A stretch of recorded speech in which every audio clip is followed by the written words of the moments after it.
Pokémon es una franquicia que desde que tengo memoria ha estado en mi vida. Las películas, los juegos, el anime, los juguetes, las cartas. Siempre me ha gustado Pokémon. Me acuerdo que cuando estaba pequeño no sabía dónde conseguir las cartas de Pokémon, entonces yo hacía un Word, un documento, descargaba las imágenes de las cartas de Google y luego las imprimía. Nunca aprendí a jugar, simplemente me hacía ilusión tenerlas. Pero bueno, no estamos aquí para hablar de mi infancia. He jugado todos los juegos de Pokémon y me he visto casi todo el contenido que ha salido del mismo y siempre me ha encantado. Pero a medida que uno va creciendo, uno va obteniendo más criterios. Y hay algo que he pensado ya desde hace mucho tiempo, y es que Pokémon se ha estancado mucho. Venía haciendo lo mismo año tras año, y aunque uno siga por el amor a la franquicia, uno sí se da cuenta de este tipo de cosas. A mí siempre me ha interesado la historia de Pokémon. Es un mundo ficticio muy intrigante, pero como acabo de decir, todo el contenido de Pokémon siempre se quedaba en lo mismo. Creo que no soy el único al que le interesa el lore en sí del juego, o de este mundo en general. Cómo ha sido el mundo desde su creación, cómo era la relación humano-Pokémon en la antigüedad, porque actualmente casi es una relación de humano-mascota. En qué momento todo cambió y cómo la sociedad se llegó a establecer tal y como la conocemos. Lo más cercano que obtuvimos de esto fue con el Pokémon Arceus. Nos daban una vista de cómo era Pokémon en la antigüedad y cómo era la sociedad en sí, aunque no se alejó de mucho la verdad. Por lo menos podemos decir que se nos dio un poco más de lore y nos presentaron a un ancestro de Cynthia, que la verdad esa pelea contra él es del diablo, literalmente. Hasta el momento no teníamos mucho, las mismas historias con algún que otro cambio más allá de la región. Todo esto parecía que no iba a cambiar hasta hace unas semanas. Hace unas semanas se dio el Mega Leak de Pokémon, donde se filtraron muchas cosas descartadas que tenía guardada Game Freak. Y sí, que tenían muchas cosas guardadas, desde bocetos y conceptos descartados de Pokémones, diseños de personajes que al final fueron cambiados, algunas ideas de modalidades que fueron descartadas y pudimos llegar a ver algunos de los juegos en beta versión, que no son la gran cosa, pero pues daba risa cómo se ven los juegos cuando no tenían nada integrado. Así pudimos ver a Pikachu en el baño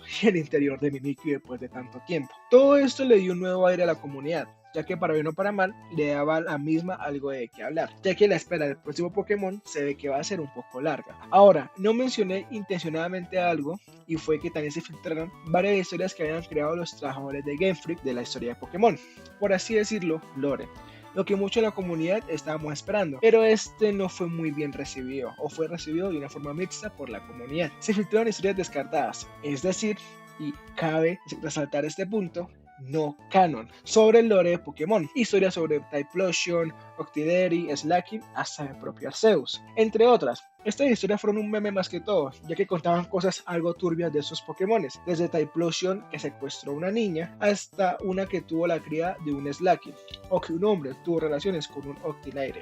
Todas esas historias las puedes encontrar perfectamente en internet. En la descripción voy a colocar algunos links para que las puedan leer. Igualmente, si quieren que las traiga al canal, las puedo hacer sin ningún problema. Ahora, por el pequeño contexto que te di, se puede entender que esas historias son turbias. Y sí, estoy totalmente de acuerdo con esto. Pero siento que el haberse filtrado esas historias le dieron un nuevo respiro a lo que es el lore de Pokémon. Y ya te explico el porqué. Para los que no sepan, soy de Latinoamérica, específicamente de Colombia. Y creo que los latinos entenderán lo que estoy a punto de decir. En Colombia, como en muchos países de por acá, existen las leyendas urbanas o las leyendas, como las conozcan. Por aquí en Colombia tenemos muchas. Tenemos, por ejemplo, el hombre caimán, la llorona, la mano pelúa, la madre monte, entre muchas otras más, cada una de una región diferente que cuentan historias sobrenaturales o paranormales, cosa que a día de hoy las escuchamos y decimos esto no puede haber pasado o esto es muy extraño. Vale, se preguntarán ahora por qué mencioné esto de las leyendas. Y bueno, básicamente que yo siento que las historias filtradas de varios Pokémones se pueden tomar como esto: leyendas urbanas o simplemente leyendas, historias que pasaron de generación en generación. Muchas de estas historias filtradas, por no decir todas, son historias que mismo dicen que son desarrolladas o fueron desarrolladas hace mucho tiempo, en los inicios del mundo Pokémon, donde la línea entre Pokémon y humanos aún era difusa.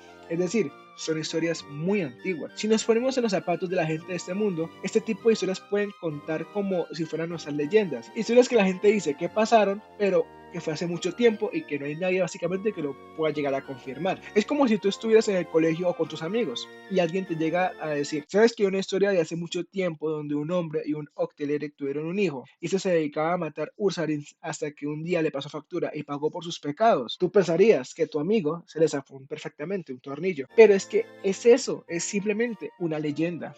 Llega a ser la misma sensación de cuando, por ejemplo, a un niño colombiano le contaban por primera vez la historia del hombre caimán, que básicamente un hombre hombre que le gustaba ver mujeres, bañarse en un río y que un brujo le ayudó a convertirlo en caimán. Además de esto, dándole una pócima que debía ser rociada en todo su cuerpo para así volver a la normalidad. Pero esta solo fue rociada en la mitad superior de su cuerpo, por lo que quedó como medio caimán, ahuyentando a todos a su alrededor y condenado a vivir solo por el resto de su vida. Son historias que tú dices, ¿qué sentido tiene esto? Bueno, sería el equivalente a las historias que fueron liqueadas de Pokémon. Todos sabemos que estas historias son historias descartadas, por lo que entran en la definición de no canon, siendo la razón el nivel de turbio que traía consigo, siendo que pues Pokémon es un juego básicamente o especialmente para niños. Pero siento que Pokémon debe dar ese paso a algo un poco más serio o darle más trasfondo a su franquicia más allá de querer ser el campeón de la liga y o tener que derrotar a un grupo de villanos de turno. A Pokémon sorprendentemente le queda mucho por explotar, y eso que es de las franquicias más antiguas que existen en este mundo de videojuegos. Pero ya veremos si con este leak se ponen las pilas o qué. Hay muchas cosas que sería bueno saber. Cómo llegamos a la sociedad en donde estamos, las guerras que ocurrieron en el mundo Pokémon y por qué ocurrieron, en qué momento se definió la línea entre Pokémon y humanos. Game Freak tiene mucho que explotar y para serles sinceros, tampoco necesitamos un juego sobre esto. Solo con unas historias o unos simples textos o hasta un libro si nos ponemos soñadores, basta. Pero para eso tendremos que esperar y tener un poco de fe. Sin nada más que decir, les invito a suscribirse y dejar su like si les gustó el video. También pueden comentar si tienen algo que decir o algo que refutar. Ahora sí, me despido. Cuídense y nos vemos en el siguiente video. Chao, chao.